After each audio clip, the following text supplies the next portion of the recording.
What's happening, guys? Welcome back to the channel that's still growing. We've just hit 4,000 subscribers. I know it's small, but it's growing and I'm really happy about it. I do have to apologize. I've been inactive for a few weeks. I've actually just been released from hospital with sepsis pneumonia, which tried to kill me, but it hasn't. So we'll gloss over that anyways. I'm back and I want to get back to work. Welcome to a Lexus IS-220D. Now, this is going to be a bit controversial because officially this is one of the most unreliable cars money can buy. And I'm here to say, that's total bullshit.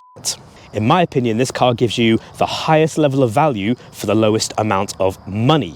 It is the only Lexus they did, which was a diesel and a manual. Now, there is a bit of a twist to this. Back in Isle of Man, when I was starting my career as a business consultant, it took years to build it up, and I was driving a couple of crappy cars. I had an old Honda Civic, which obviously was reliable and it worked, but it wasn't much to look at. But there came a point in my career where I needed to have a better image turning up to meetings, and I was getting on the boat an awful lot, so I needed a car for the motorway, long drives, and it was the Isle of Man, so I wanted something with a bit of power and a little bit of luxury. I've always loved executive cars. That's why I've always gone for S-classes, the S8, the Q7. It's always been my sort of thing. But in the early stage, there was only so much I could afford. At the time, a car came up which I thought could fit the bill, and it was a silver Lexus IS-220D, exactly the same as this. It had 170,000 miles on it, and it was $2,500. But the spec it had on it was outrageous, and I thought, do you know what? It has the class, it has the executive looks. It's cheap enough. It's only $2,500, which hilariously I financed for 5 years, so it was about 56 quid a month, but it worked. It did the job. And here's the funny thing. I bought it, but on day one, the car broke down on me, obviously reminding us of the reliability reputation that the car has. It turned out to be something very, very simple. These engines are the Toyota D4D 2.2, but they have an Achilles heel. They are known for being very reliable. However, there is one part of the engine which, if you do not maintain, it will back pressure so badly it will blow your turbo or blow your head gasket. And these cars came back to the dealership by the truckload with blown head gaskets and blown turbos. This is one of those cases where people did not know how to maintain these engines. It was actually something very, very simple, but nobody knew it. And it bit everyone quite badly. Now, here's the amazing thing. Once we found what the issue was, remember, this is day one when the car broke down, 170,000 miles. The fix was very, very simple, very easy. We literally did it at the side of the road. And guess what? I ran the car for 6 years. I drove it hard on the mountain, obviously Isle of Man having no speed limits. And guess what? It never, ever gave me any trouble. It boosted perfectly every time. It reliably got me on the boat, on the motorway, up and down the country all the time. And for 6 years, the car became one of the most reliable dreams I could have ever had. Even when I had my Q7, even when I had my AMG, even when I had my S8, the Lexus was worth more in metal than it was in cash, because at this point, the car had done about 250,000 miles, and it was still starting every time on demand. Even if I left it for months, it still did its job. This really started to make me question the reputation of this car, because you got to imagine, I've got this thing at 250,000 miles. I'm at the point where I'm actually starting to influence other people to get the same car, which they did, and after they did the few tricks that I did, they were seeing the same levels of reliability. Now, don't get me wrong, the car has some interesting quirks, but we'll go over that. Catch my breath. Still not recovered yet. Very sadly, there came a point where I had to sell the car because I was going out to Dubai and there was just simply no way of keeping it. I sold it to a mate. When I came back, I went to him and I said, I want my Lexus back. He very sadly told me that he lent it to a mate who got pulled over with stuff that he shouldn't have had in the car. The car got impounded and crushed, turned into a washing machine. And as tempted as I was to find that washing machine, the car was gone. Now, imagine my surprise when I started Flagship and started doing this journey. I was on motorway and I came across this Lexus IS-220D, but it had the same kit and the same level of spec, because my other one was a top spec. It had practically everything. I'm talking sat-nav, I'm talking air-conditioned seats that are heated and cooled, I'm talking reverse camera, I'm talking sunroof, I'm talking dual-zone climate control. And don't forget, this is still a Toyota underneath, but with Lexus's premium touches added to it. Now, that car was a 2006, and like I said, it had well over 250,000 miles on it, so I'd learnt the car and I felt like I knew it well enough. So motorway, it turns out in the past year, only 3 of these IS-220Ds have appeared on motorway, this one being the 3rd. So I thought, you know what, let me jump into it. Shockingly, I was the only bidder, and whilst I don't go into how much I tend to buy cars for, this car is slightly different because I don't know whether to keep this one personally or not. just because it gives me all the same benefits that I used to have. Unbelievably, I managed to win the bid and pick up this car for £750. Bearing in mind, this one is a facelift, it's a 2010, and guess what? It's only got 102,000 miles on it, which is a fraction of what my previous one did. It's also got a full service history. It's recently had a new clutch and it's recently had new brakes, front and back disc and pads. Now for 750 quid, are you seriously going to tell me that this is not a huge amount of car for the money? Sure, it's got a few quirks here and there, which we'll go into, but I know how reliable these engines are going to be. So to grab one with this, what I think is low mileage and a full service history with the clutch, with the brakes and everything on it, this is a gem. Now I've already had my kids in the back of the car. 3 car seats, fits very comfortably. They're all very happy. The wife's got plenty of room in the front. She's in an air conditioned seat that's leather, it's soft. Now before we go any further, I want to show you exactly what I'm talking about with this issue, because this issue was so simple to fix. It's something which I think really needs to get put out there. Now, first things first, it is full of plastic underneath it, but the good news with this car, guess what? It all just comes off. Literally just pulls off, the lot of it. Make a nice little pile of plastic on the floor. Actually, yes, I am going to pull this off. Again, nice and easy. Ta-da! What you're looking at here is the Toyota 2.2 D4D engine. Turbo's right there, very easy to get to. All the injectors are all nice and dry. They're all functioning as they should. Your airbox is dead easy to get to, just in there. In predictable fashion, of course, I've serviced it as well. What I honestly can't believe is that on diesels, every time you pull out the dipstick, the oil is black, jet black, because it's a diesel, it's quite standard. On this, every time I pulled out the dipstick, the oil's still golden, which, trust me, for a diesel is a great sign that this thing is still healthy. Now, what we're looking at here is this. This is the EGR, exhaust gas recirculation. Basically, in plain English, all it means is it's the modern eco measure to make sure more shit goes back into the engine as opposed to out the exhaust. It's not good for the engine, but it's great for the environment. To put it very, very simply, this valve here gets coked with carbon. So you've got 4 bolts, 1, 2, 3, and 4. If you just simply undo all of those and lift this up, you will see, and I'll overlay right now, the amount of carbon that is simply blocking this valve or this pipe. And what I'll do now is I'll overlay and show you on my first Lexus, the first one I had that broke down on day 1, we found the same thing. When it broke down, we opened this exact pipe up and this is what we saw. The engine could barely breathe. This causes back pressure to the turbo and also to the head gasket, and it blows the car basically, and that completely kills it. What's amazing is it takes literally 10 minutes to take these bolts out, pull this up, get a screwdriver or even a hoover and some carb cleaner, and guess what? It's completely clear. If you keep that clear, even if you do it every year or every 20,000 miles or something like that, or even if you do it every 50,000 miles, this car will never let you down. A lot of people, what they'll do is they blank the EGR so it never happens again. That is an option. You can also map it closed. That is another option. But this is the amazing thing. 100,000 miles, a car as clean as this, and this was the condition of the EGR. So I knew full well, it proves my point again, that this is the one area nobody gives any attention to. If you just simply open that up, clean it out, takes you 10 minutes, your turbo will be happy, your head gasket will be happy, your whole engine's gonna be a lot happier. And it's a little secret to keep this thing going basically forever. To be honest with you, what I don't like is the amount of YouTubers I see online who jump on the bandwagon of saying that this is one of the most unreliable cars you can get, because it's simply not. A lot of them are trying to follow the trend, and it's sad because I've lived with this car. I hammered it. You got to think, every TT, I put this thing on the mountain and I was hammering it all the time. 65% of the roads were de-restricted in the Isle of Man, and it didn't just take it, it delivered every time, just like a Type R, but with 250,000 miles on it. Now, you might notice that the wheels are not standard on this, and you would be absolutely correct. They are, I think, really cool and suit the car to the T. So basically what happened here was that when I picked up this car, unfortunately it came with 17-inch Lexus wheels, which were nice. My previous one had 18, so I preferred 18s, but here's the problem.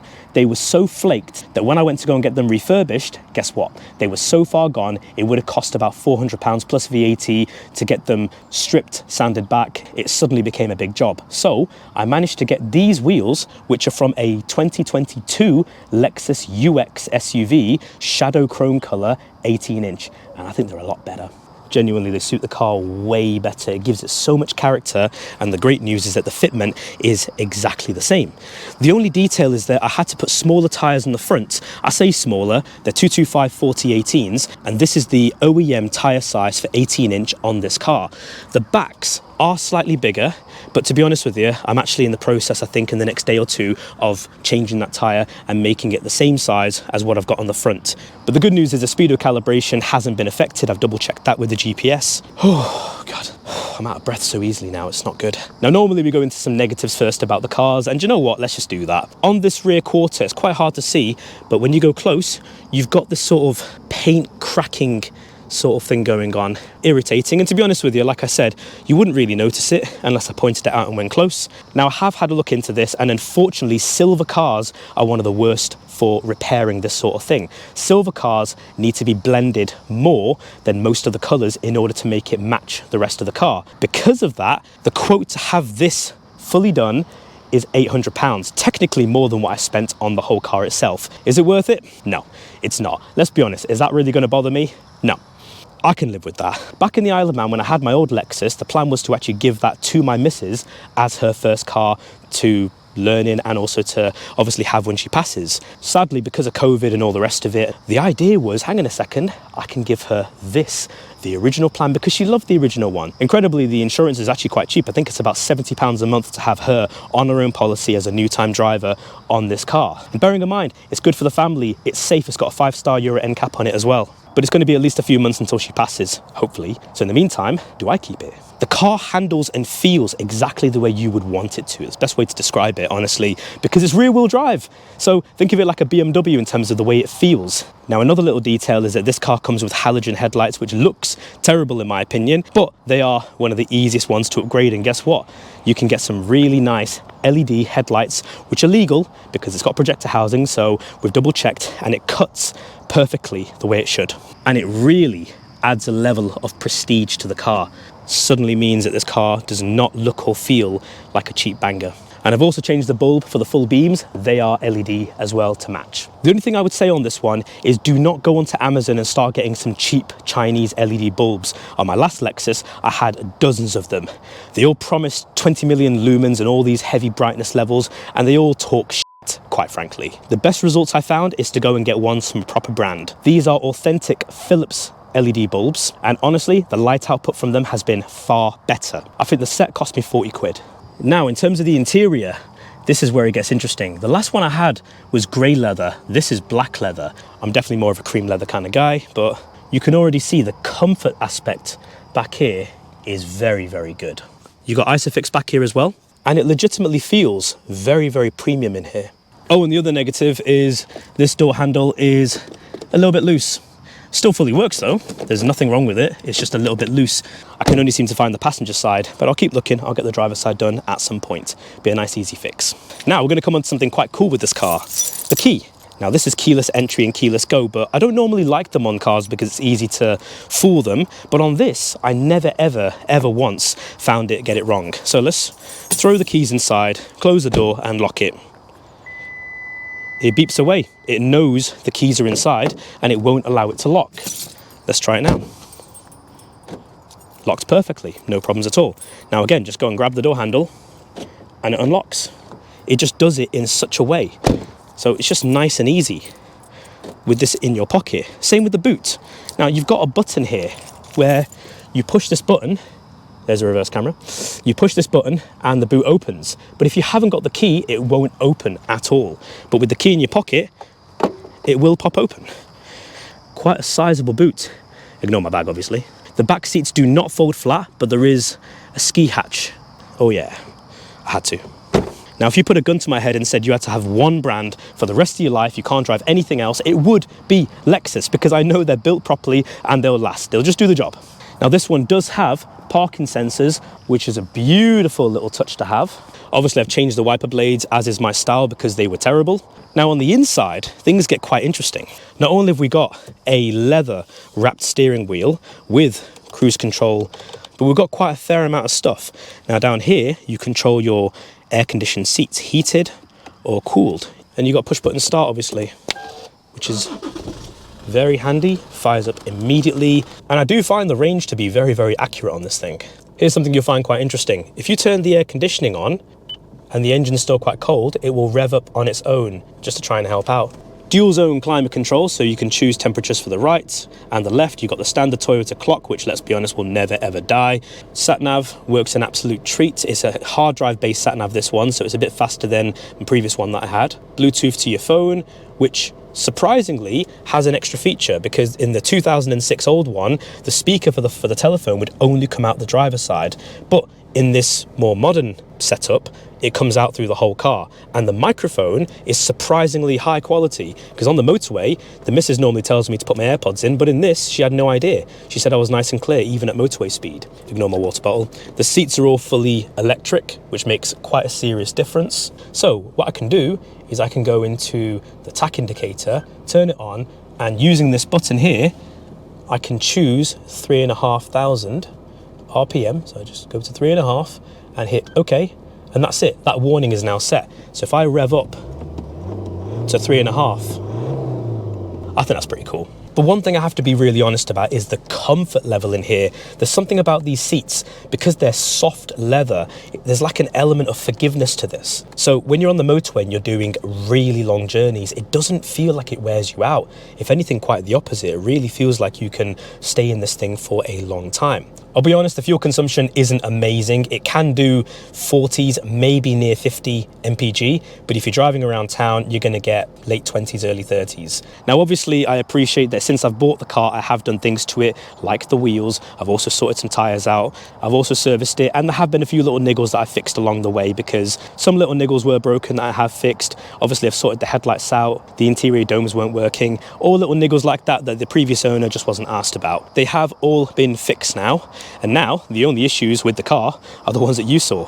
But here's the thing, if I'm honest with you, I don't know whether to keep the car or to sell it along with everything else. This car does do everything that I want it to do, and I do think it's going to be a hidden gem. I don't think it's going to be as easy to find one of these in the future. I think it's just going to get harder and harder, but I do strongly think this car is going to keep on going for a very, very long time. I've done the test with it, I've lived with it, I've ran it over 250,000 miles, I know this engine well. Now, would I sell it? The problem is that it's still many months until the missus passes a driving test. And so right now it feels almost a bit like a waste that it's stuck with me.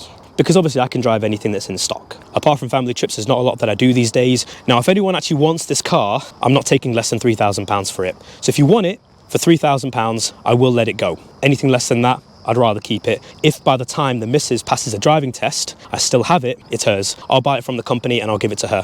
Found something. What the hell is this? 75 children's favourite CD.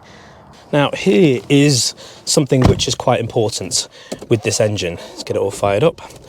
So again, being a manual, this is definitely a heavy duty clutch, heavy duty gearbox. Again, I never changed the clutch in the 6 years that I hammered my old one, and it was still going strong. It never gave me any trouble.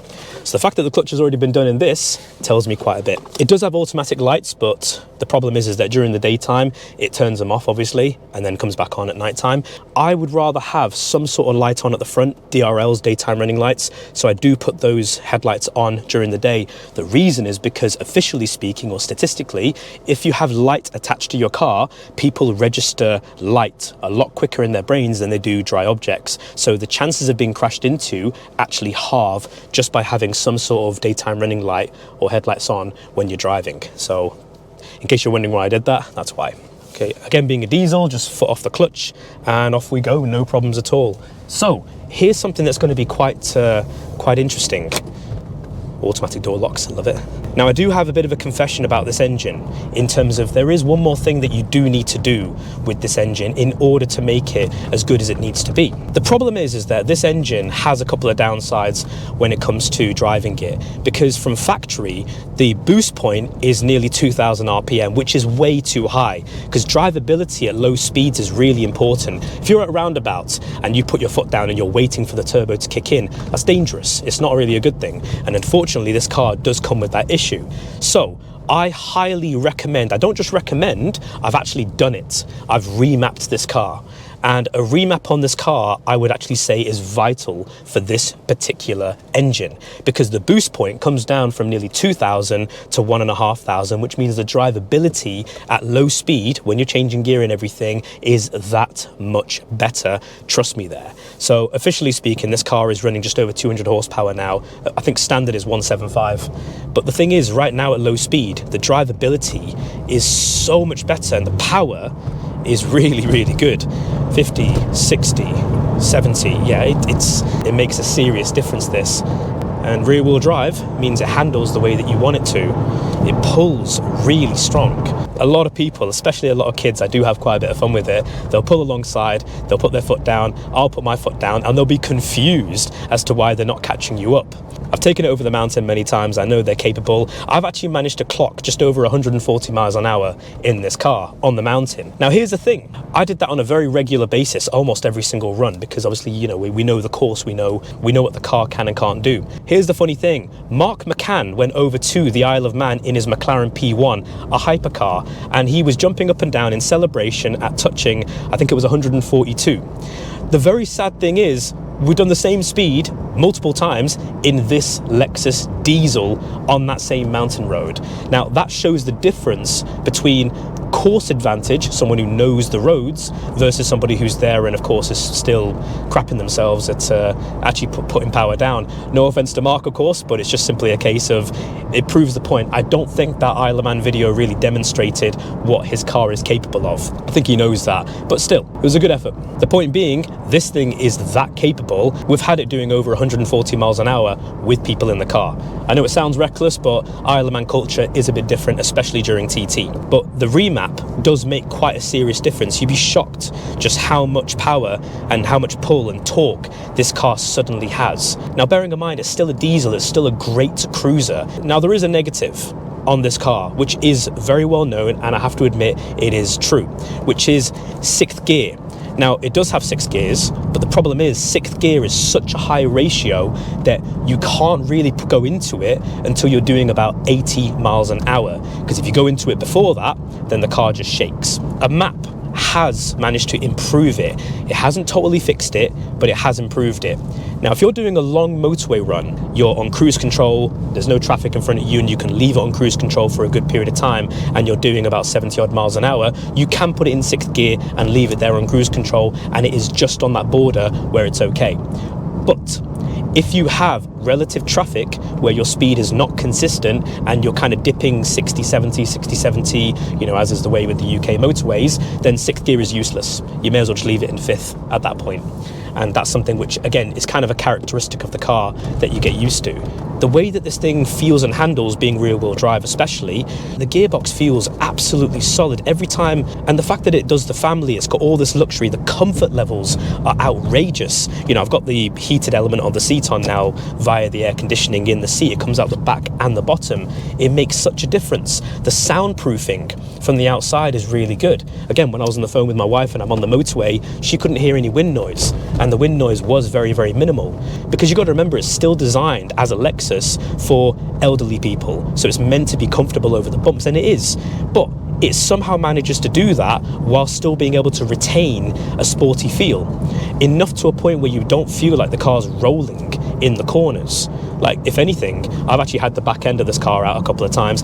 Believe it or not, I find this hilarious. I've actually had this car on the track. This car, my old Lexus obviously, on a track day in Isle of Man, really having a good time. And then you got a couple of clips here of me in the corners, really testing the limits of the rear wheel drive and getting the back end out. And I don't want to admit how many times I've actually drifted this car. It's actually really, really funny. It feels very, very comfortable to drive at high speed, that's the thing.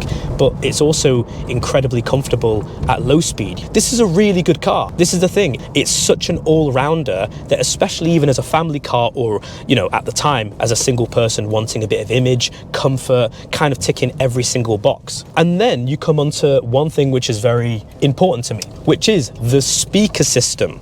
Now, the speakers I had in my previous Lexus was the top of the range Mark Levinson premium surround sound. There was 2 problems. Number 1, it didn't have Bluetooth audio streaming, so I had to use an aux adapter, aux to Bluetooth, which worked, but it was a bit of a pain. This one actually has Bluetooth built in for your audio, which is really good. That car had the top of the range Mark Levinson surround system. Now that's about, I think it was 14 speakers. The problem with the Mark Levinson surround system was a very good, very clear system, but the subwoofer, which is in the back, was always breaking, and that's very, very common. The electrics in them are frail, and you have to keep resoldering them in order for them to keep on working. And for 6 years, 4 or 5 of them, I didn't have that subwoofer, which really made, you know, the whole thing a bit of a pain. Now, you can get a bottom end sound system, which is very basic. This car has the mid-range one. I say mid-range, but it's the one you get that is literally just under Mark Levinson, but it's made by Lexus themselves. So instead of 14 speakers, it's 13 speakers, but guess what? It's far more reliable, and this system kicks. It really does, because the clarity, you turn it up, there's no crackling or anything like that. The clarity is spot on, but the bass is also really good because the subwoofer works, and I'm sure it's going to keep on working. Okay, it hasn't got the sunroof, this one, which I'm quite sad about, but that's the only thing I can think about. Everything else it's got a parking camera, you know, the reverse camera. It's got front and rear parking sensors. It's got dual zone climate control, ridiculously comfortable electric seats. Everything's electric. You got the air conditioned element there. And by the way, I forgot to say a really important point. As soon as I bought this car, the first place I went was my MOT station. And I said to them, I might keep this one, so be vigorous with it. And guess what? They said to me, we can't find a single thing wrong with it. And they passed it on the spot, no advisories. That is how good this car is, right? It's been really well taken care of. So for the money, it's absolutely silly. You can probably tell the passion I've got for this car. It is an absolutely incredible car, and it's something which I think is so underrated, but I would be happy to keep this car for many years, even as a backup car. It doesn't make sense to get rid of it. But at the same time, this is still a business. So if someone comes to me and says, here's £3,000, I'll take the car, I will sell it. But not for anything less than that, because it's not worth it. I would rather keep it. The only things, like I said, the negatives with it are exactly what I've pointed out to you. Apart from that, the positives far, far outweigh the negatives. This car pulls my heartstrings, and I know it's got a lot of sentimental value, but it's got the sentimental value because I know how good it is. And for everyone on YouTube and all the rest saying that these cars, officially speaking, are dead unreliable, you are so wrong. It's unfortunate that you've fallen into that trap. Sorry my voice has been a bit crappy through this whole thing, but I've tried my best. I really want to get back to it. But look, we've hit 4,000 subscribers now. I want to keep this thing rolling. I want to keep it going as good as it deserves to go. I'm sorry I've been absent for the past few weeks. Thankfully, I'm okay. I'm recovering. I'm on the mend. Sepsis pneumonia was quite scary. I didn't expect it to get that bad. But thankfully, after being stabbed multiple times in the hospital for my blood and God knows what, it's finally going the right direction. And thanks for everyone who reached out as well, who knew I wasn't doing well. It genuinely means a lot to me, so thank you so much. I really appreciate the fact that you care. If you love this sort of thing, please hit the subscribe button. I'll see you soon.